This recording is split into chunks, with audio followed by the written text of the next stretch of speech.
Hello and welcome to part 7 of this 8-part mini-series about wildlife photography. So in the previous episodes, we've looked at all the pre-trip planning, research, all that kind of thing, knowing your camera, checking your gear, all of that. We've gone through things to do while you're with the animals. So what this episode is about, what this part is about, is how do you now make those images something special. So we're not going to go crazy, but this is post-processing. So why do you want to do that? Well, the first reason, and there are several, is that when you look at an image, it's not quite the way you remember it, particularly if you've left things maybe for a period of time since you took the original shot. So for me, at least, the purpose of post-processing is to kind of restore the image to what I remember wanting to photograph at the time. So it's putting details back in, maybe highlights that haven't come out so well in the initial shot, that kind of thing. And why do they not come out in the shot? Well, the fact is, with a lot of wildlife photography, you have to be very fast. So a big theme in this series has been being prepared, being ready at any moment to grab that shot because you don't know when it's going to happen. But when you do that, things might be wrong. Now, it might be as minor as a horizon not being quite level, or you might need to completely recrop it because you've really snatched at a shot. You've got the bit you needed, you've got the animal, but everything else is all a bit wrong. So really the purpose of post-processing, in my opinion, is to create an image that supports the subject, presents the subject in a way that is appealing to you, otherwise why did you take it, and hopefully appealing to other people. It's not about going crazy with saturation and things like that. It's not about taking things out, putting things in. Basically, it's about trying to create a true version of the image that you took. So, and by true, I mean as close to actual life as you can. Now, something I have been asked about quite often is how ethical is it to post-process an image? Now, this, in my experience, tends to come from people who are a bit older, who grew up with film. And back in those days, we really didn't do much post-processing. Some people would work a little bit with colors, but that was pretty specialist. The black and white was probably easier to work with, and I knew people who did their own developing and they could work on an image to bring out certain parts. But on the whole, once you press the shutter button, for a lot of people, that was it. So having access to post-processing obviously opens the door to start manipulating an image in a way that it deceives. In other words, it basically shows something that never actually happened. So my answer to that, if that's one of your questions, is simply to ask, what is your intent? If your intent is to deceive, to manipulate, to do any of that kind of stuff, then I don't really want you listening to the podcast because I don't like working with those people. If, however, your intent is to just try and correct things that are wrong in the shot, and there are all sorts of reasons why that can happen, and essentially to present a final image that is as close to what you saw as you can, then to me that's fine. There's no problem with that whatsoever. And in fact, I think as a general guide, if you're really not sure, then have a look at any photography competition. Most, certainly the ones I've looked at, so I can't say it's every competition, but certainly the ones I've looked at, they have very strict rules about what you can do in post-processing. And I would use those rules as a guideline, and it's essentially reflected, probably in a more concise way, what I've just said. So, having said all of that, you've got your images, you've come back from your trip perhaps, or your shoot. Now, one thing I will say, one of the traps we can fall into as photographers is when we take a shot, we generally have something in mind and we can be very critical. And there's various reasons why we might do that, and I'm not going to go into those, but we can be quite critical about the shot that we're looking at. The main reason for that is that when we took the shot, we perhaps had a particular result in mind, and then what we're looking at in the back of the camera is not that result, it's something different. So there's a temptation to just delete the image, and I would strongly advise against that, and very simply because if you just leave it there and then leave it for a few months, then look at the image again, what's happening there is you've probably forgotten the original image that you had in mind when you took the shot. So what you're doing is you're now looking at that image as an image in its own right. You're not comparing it to what you had in your mind because you've forgotten what that was. In that way, you can be a lot more objective. And I've certainly found that several times. In fact, some of my favorite images are images that initially I was not happy with. And because I was hoping to get a different result, so that image wasn't what I was hoping for, I didn't delete them. I looked back at them sometime later, and then I started looking at them as an image in their own right. I could see potential in them, a bit of post-processing that we'll talk about now, and then off we go. So, very first thing, all the way through this, I have been saying shoot raw. So, the reason for saying that is that RAW captures all of the data that you can from your camera. So it has a lot of details of the image itself. There's also metadata and other things which can be useful. For example, if you're using Photoshop, there is a lens correction setting. And what that does, Photoshop has a database of various manufacturers' lenses. And once you've program them in, or if in fact I don't think you even program them in anymore, it can recognize the lens from the metadata, and it can select a profile from its database which will correct any known distortions that that lens puts in. So that little things like this can be quite useful. Of course, you've got your shutter speed, date it was taken, all that kind of thing, which is also very helpful. So the key thing, though, is that you've got a lot of information about that image, and this gives you the best possibility of producing a corrected image that hopefully meets your expectations.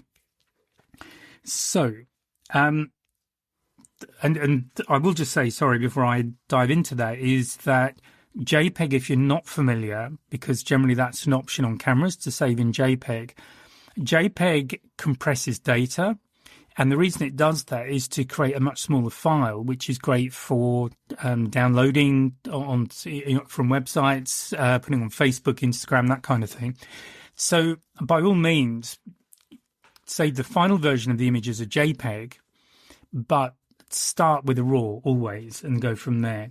So the kind of things to do, basic adjustments you can do, are exposure, first of all, so you can correct any underexposure or overexposed areas without losing detail.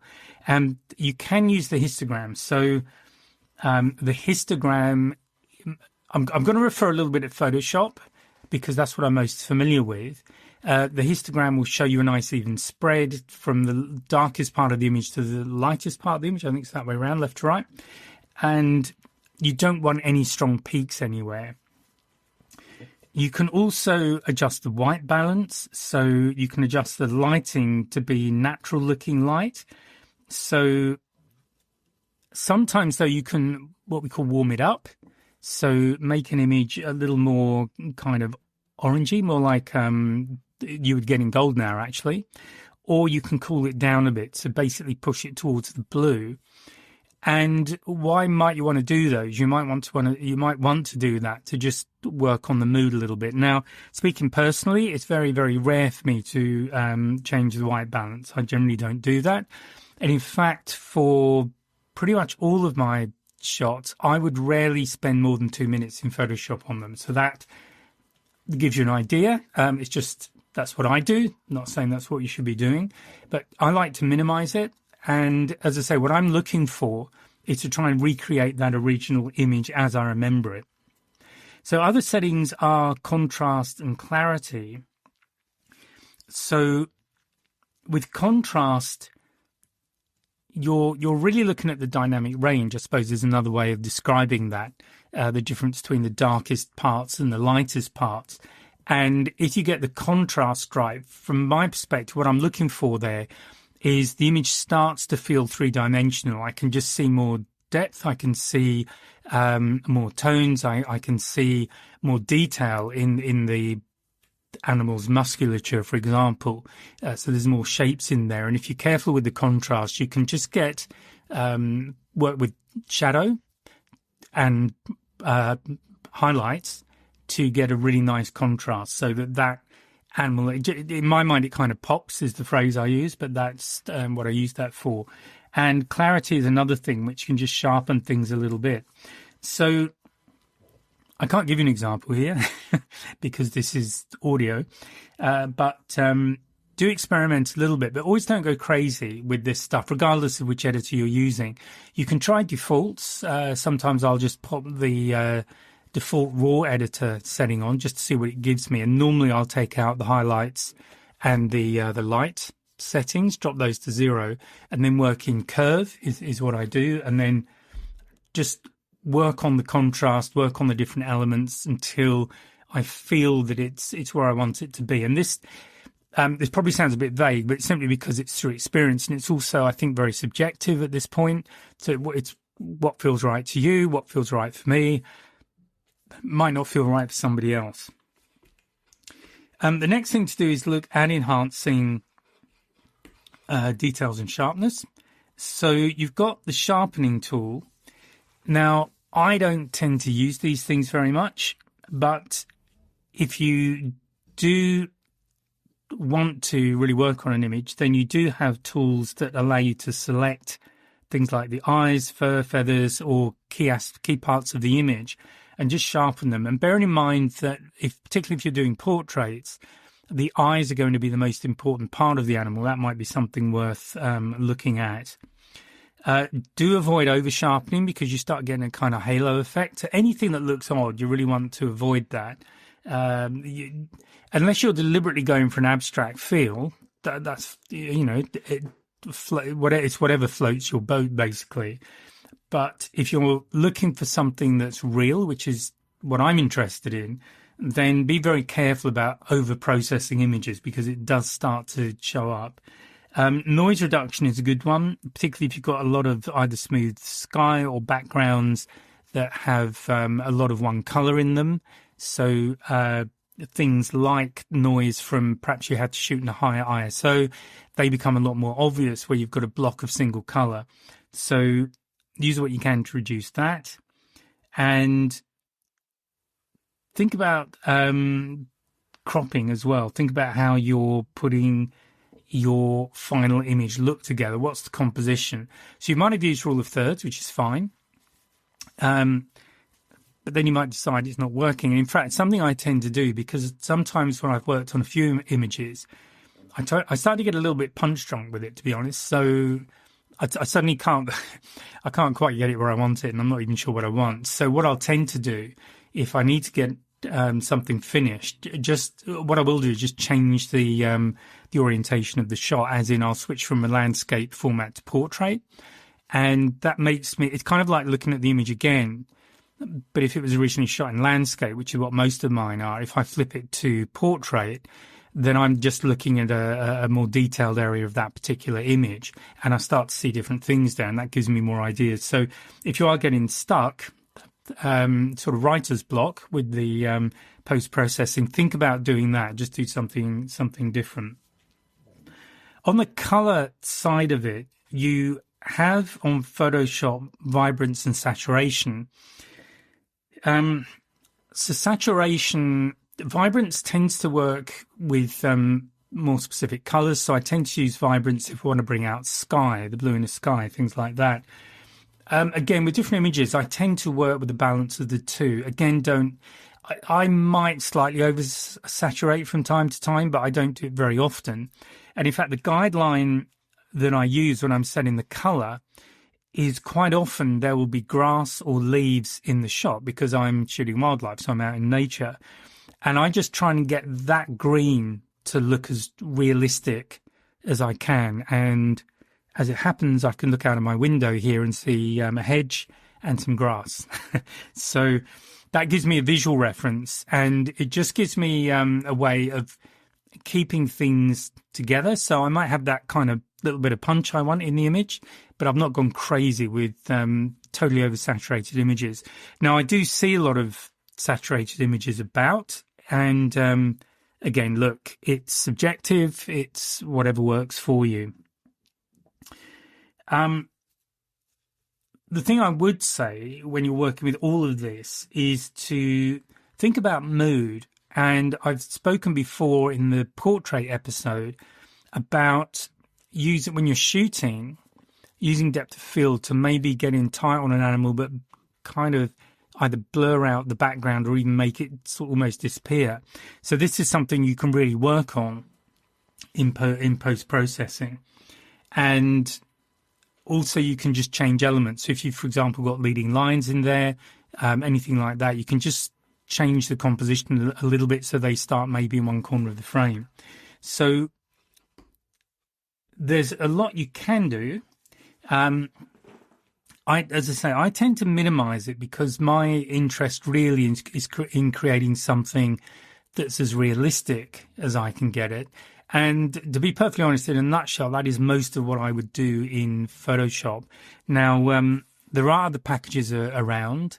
Topaz Labs, that I might have got the name wrong in an earlier episode, but Topaz Labs produced specialized software designed to sharpen images, get rid of blur, to get rid of pixelations, to get rid of noise, and also to make an image much bigger. So I spoke about gigapixels in another episode. And what that does, when you use gigapixel, what it does, it increases the size of the image, because and where I would use this is if I'm trying to produce an image that I can maybe print out at A1 or A0 size.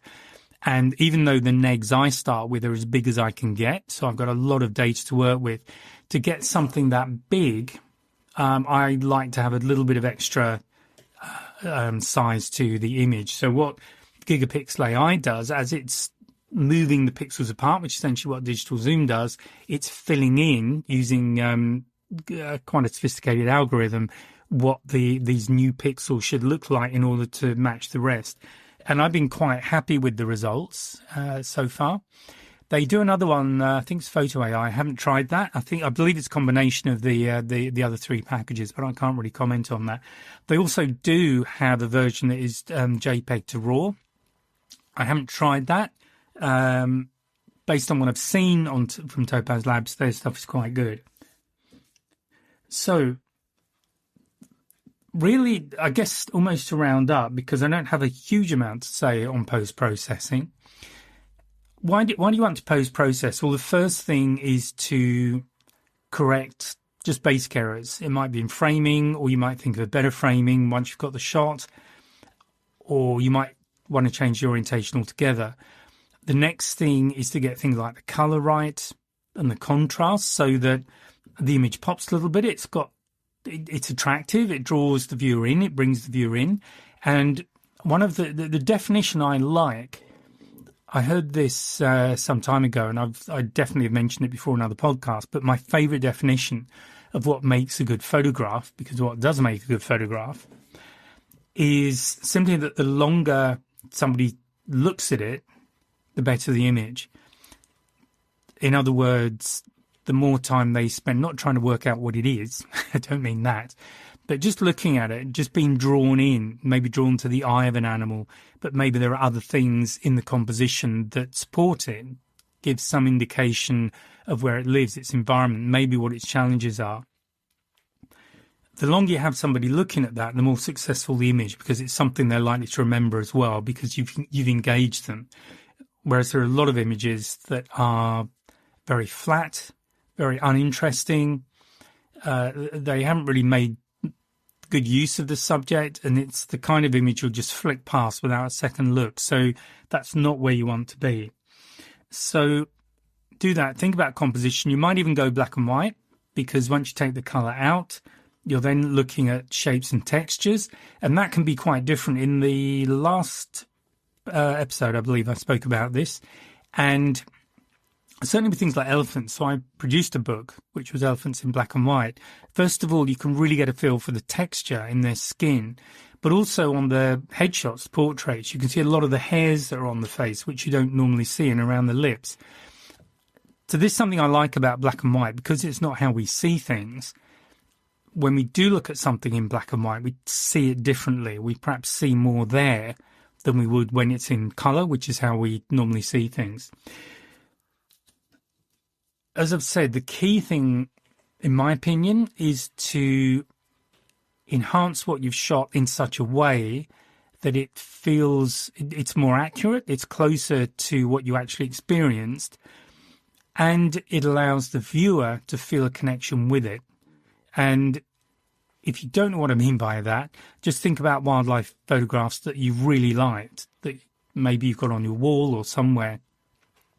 Go and have another look at them, but do it through the eye of the photographer, and look at the steps that photographer took in getting that image. So what I mean by that is things like composition, lighting, have a stab at what they may have done in post-processing. What have they done with the colour?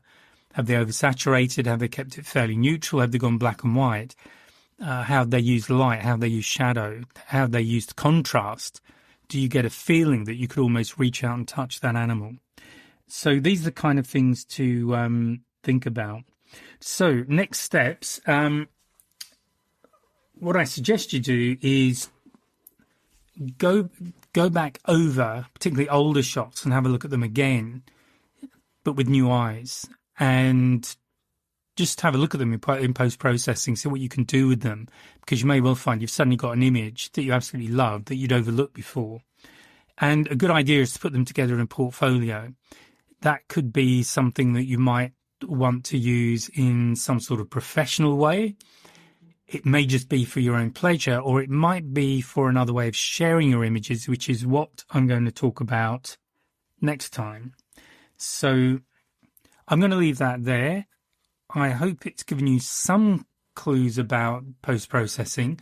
I've deliberately not been very specific, primarily because things like Photoshop, Lightroom, all of that they tend to change their user interfaces quite often, or normally when I'm just getting used to them, they change them. So I don't want to get too specific on the post-processing, but I do want to set down some guidelines, I suppose, about where I feel post-processing sits in creating the final image. And of course, that final image, once you finish your post-processing, that's stage 4. So stage 1 is planning the shoot, planning the image. Stage 2 is acquiring it. Stage 3 is post-processing. Stage 4 is where it becomes art, because that's where other people look at it, and they're looking at that image through the lens of their own life experience. So what they see in that image may well be something different to what you're seeing when you put it together. So that's it for this this part, and I'll speak to you in the final part of this mini-series. So speak to you then. Bye for now. Well, I hope you enjoyed that. Now, I just want to say thank you for tuning in and joining me in the Wildlife and Adventure Photography podcast. If you have enjoyed today's episode, please give me a like, a subscribe, maybe tell your friends, and by all means leave a comment. And if there is a subject you would like me to cover in the future, please let me know, and I'll be very happy to do my best. So thanks again for joining me, and I look forward to seeing you again next podcast. Bye for now.